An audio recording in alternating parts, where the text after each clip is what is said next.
Shalom, anugerah Kristus Yesus, penyertaan Roh Kudus, dan kasih Bapa yang kekal atas kita sekarang sampai selamanya. Amin. Saudara, beberapa waktu yang lalu saat peron ada satu pertanyaan yang unik, yaitu pertanyaan dari seorang ponaan kepada ontinya, tantenya, aiknya. Ya. Tantenya belajar firman dan mengajar firmannya pada ponaannya ini, yaitu dari Roma 12 ayat 2, terkenal ya. Jangan serupa dengan dunia ini, tapi berubahlah oleh pembaruan budimu, supaya kamu ngerti apa itu kehendak Allah, mana yang baik, berkenan, dan sempurna. Ya, tantenya, aiknya, ontinya ngajar ke ponaannya. Kemudian ditanya sama ponaannya balik, loh, Anta, kalau misal saya sudah bersyukur walaupun saya jadi ulat dan menerima diri saya sebagai ulat, kenapa saya harus bertransformasi supaya jadi kupu-kupu? Bukankah baik kalau saya menerima bahwa takdir saya adalah ulat? Nah, ini pemikiran si keponaan. Kemudian saya renungkan, saudara. Saya mikir bahwa anak ini punya hati yang lembut, ya. Bahwa jarang sekali ada orang yang bisa menerima keadaan dirinya sendiri dan mensyukuri, betul ya? Hanya saja, saudara, itu artinya kata metamorphose atau metamorfosis di dalam Roma 12 ayat 2 ini mungkin sudah keliru difahami oleh entah si keponaan ini, atau bahkan saya curiga disalahpahami oleh banyak orang yang punya hati yang lembut. Ayo kita baca dulu Roma 12:2. Jangan kamu menjadi serupa dengan dunia ini, tetapi berubahlah oleh pembaruan budimu, sehingga kamu dapat membedakan manakah kehendak Allah, apa yang baik, berkenan kepada Allah, dan yang sempurna. Nah, saudara, rupanya Rasul Paulus mengangkat kata metamorfosis ini bukan tanpa tujuan, melainkan dia mengkaitkan dengan gini: apabila seseorang mengalami pembaruan budi oleh firman Tuhan dan Roh Kudus, maka seseorang itu akan dimampukan Roh Kudus untuk mengenali keinginan penciptanya di dalam dirinya, mengenali keinginan Tuhan di dalam dirinya. Nah, ini yang makna yang harus kita pahami, agar diri kita ini berubah oleh keinginan Tuhan yang selaras dengan keinginan kita. Ya, sekali lagi ya, biar clear. Pembaharuan budi oleh Roh Kudus akan membuat kita berubah. Berubahnya yaitu bahwa kita bisa tahu rancangan kehendak Tuhan bagi kita, yaitu seperti apa saya di dalam desainnya Tuhan, di dalam rancangannya Tuhan.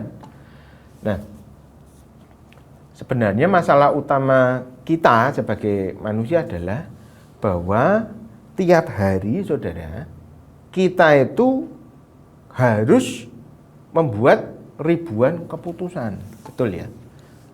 Padahal firman Tuhan mengatakan bahwa kita harus sejalan keinginannya dengan Tuhan. Nah, gimana ini?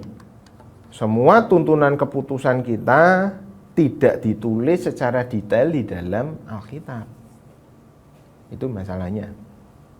Nah, misal ada anak muda mau cari jodoh, kan di dalam Alkitab itu tidak ditemukan, oh jodohnya Agung itu Ning. Nah, seperti itu kan tidak ada. Kemudian mau kerja bisnis, Alkitab kan juga tidak spesifik bilang kamu harus kerja ini, tulis di situ, kan enggak. Lagi mau cari sekolah buat anaknya kuliah, itu enggak ada dalam Alkitab. Cari rumah, posisi rumah di mana, cari kendaraan, mobil, cari teman kerja, cari tempat kerja, bahkan cari gereja, cari teman gereja. Itu pun juga tidak ditulis di dalam Alkitab. Oh, kamu harus ke Kahal atau gimana, itu tidak ada di dalam Alkitab. Itu semua keputusan yang dibuat oleh akal budi kita sehari-hari, dan jumlahnya banyak sekali. Gimana saudara? Nah, satu-satunya cara adalah seperti yang Rasul Paulus nyatakan, metamorfose, yaitu kita membaharui akal budi kita lewat firman Tuhan dan tuntunan Roh Kudus. Ini satu-satunya cara agar kita ini bisa tepat gitu ya. Ngerti bahwa pilihan kita ini sejalan dengan Tuhan, tuntunan Tuhan dan firman. Nah, inilah intisari makna dari pengertian metamorfosis, metamorfoste, berubah jadi ulat, jadi kupu-kupu. Nah, ini inti kekristenan, ya. Nangkap ya saudara, bahwa kita sebagai orang percaya kita menundukkan diri kita pada keinginan Tuhan lebih dari keinginan kita sendiri. Ini Kristen. Nah, inilah pemulihan Taman Eden sebelum jatuh dosa. Ini adalah karya Roh Kudus di dalam pertobatan kita. Nah sekarang, bagaimana dengan pemikiran ponaan kita tadi itu? Bahwa, Om, kalau kita terima bahwa takdir kita ini adalah ulat, bukankah penerimaan itu kan baik ya? Nah, di sini harus ada yang kita luruskan, saudara, di dalam terang Tuhan. Pertama, bahwa adalah suatu kebenaran atau fakta seekor ulat itu tidak ditakdirkan selama-lamanya untuk tetap menjadi ulat. Betul ya? Saya kan gini-gini pernah sekolah belajar biologi kan diajari. Ulat itu takdirnya bukan seumur hidupnya dia jadi ulat seperti itu. Nah, jadi berubahnya ulat jadi kupu-kupu itu bukan keinginan si ulat, melainkan keinginan pencipta si ulat.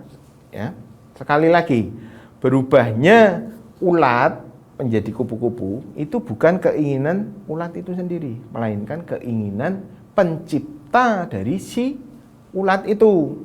Siapa? Tuhan, Logos Hotheos, firman Allah, Kristus Yesus. Nah sekarang, apakah Tuhan bertujuan menciptakan ulat hanya untuk menjadi kupu-kupu? Bukan, saudara. Jadi kupu-kupu itu bukan tujuan final. Ini mesti kita garis bawahi. Tuhan bertujuan agar ulat itu mengambil waktu menjadi kepompong dan sampai genap waktunya kepompong itu terbuka jadi kupu-kupu. Kupu-kupu menjalani tujuannya. Nah inilah metamorfosis. Nah sekarang pertanyaannya tadi, ulat jadi kupu-kupu itu apa? Hanya bertujuan untuk jadi kupu-kupu supaya dilihatnya indah.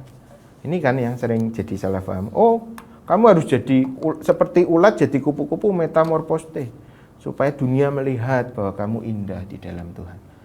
Nah salah pahamnya kan di situ, saudara. Karena banyak pengajar firman yang hanya menekankan ini. Ulat itu jelek, gatel, merugikan. Betul? Ya enggak semua sih. Kupu itu indah, cantik, dan menghiasi kebun. Itu stereotip. Nah kalau cuma sampai di situ pengertiannya tentang metamorfosis, maka ada esensi atau makna yang luput. Nah tujuan ulat bermetamorfosis jadi kupu-kupu yang paling utama adalah untuk memeluk, embrace kehidupan. Nih. Jadi setelah ulat itu jadi kupu-kupu, dia punya tugas bahwa dia harus melanjutkan kehidupan. Artinya kupu-kupu punya tujuan untuk melanjutkan kehidupan kupu-kupu agar tetap hidup dan tidak punah. Seperti itu. Nah inilah janji kemurahan Tuhan pada dunia yang rusak. Sejak dunia jatuh dosa, saudara, semua kehidupan yang ada ini berakhir dalam kematian. Tetapi Tuhan tidak membatalkan prokreasi, keberlangsungan, tidak membatalkan berketurunan. Tapi Tuhan memberkati sehingga kehidupan ini bisa terus berjalan di atas muka bumi, agar nantinya rencana Tuhan tentang kehidupan kekal yang sudah digenapi oleh Kristus itu terjadi melalui orang-orang yang sudah dibangkitkan menurut Yesus Kristus. Nah ini tujuan ulat jadi kupu-kupu. Ini gambarannya. yaitu saudara dan saya sebagai gereja harus melanjutkan kehidupan. Bahkan bukan kehidupan yang temporary, yang berhenti saat jantung kita berhenti, tetapi kehidupan kekal. Nah, sekarang kita bisa pahami, saudara, bahwa rupanya metamorfosis atau berubahnya watak orang percaya menjadi watak kasih Kristus itu punya tujuan. Bukan cuma pamer keindahan, bukan supaya dipuji-puji, oh kamu baik-baik luar biasa, bukan, itu malah nyasar tujuannya seperti itu.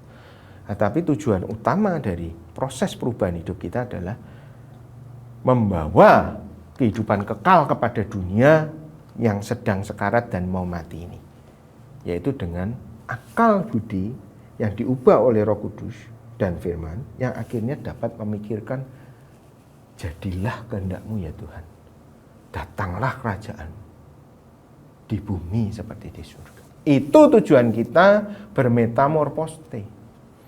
Anggap ya, saudara.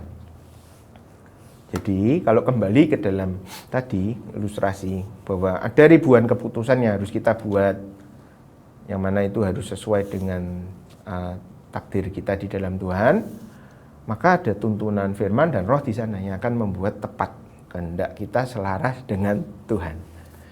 Lekatkan hatiku melekat dengan hatimu, ya. Tetapkan langkahku sejalan dengan firman-Mu. Tepatkan semua yang ku buat seperti yang Bapa mau. Apalagi?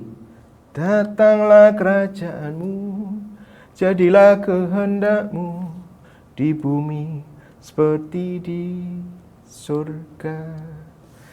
Tuhan Yesus memberkati kita semua sekarang sampai kekal. Shalom.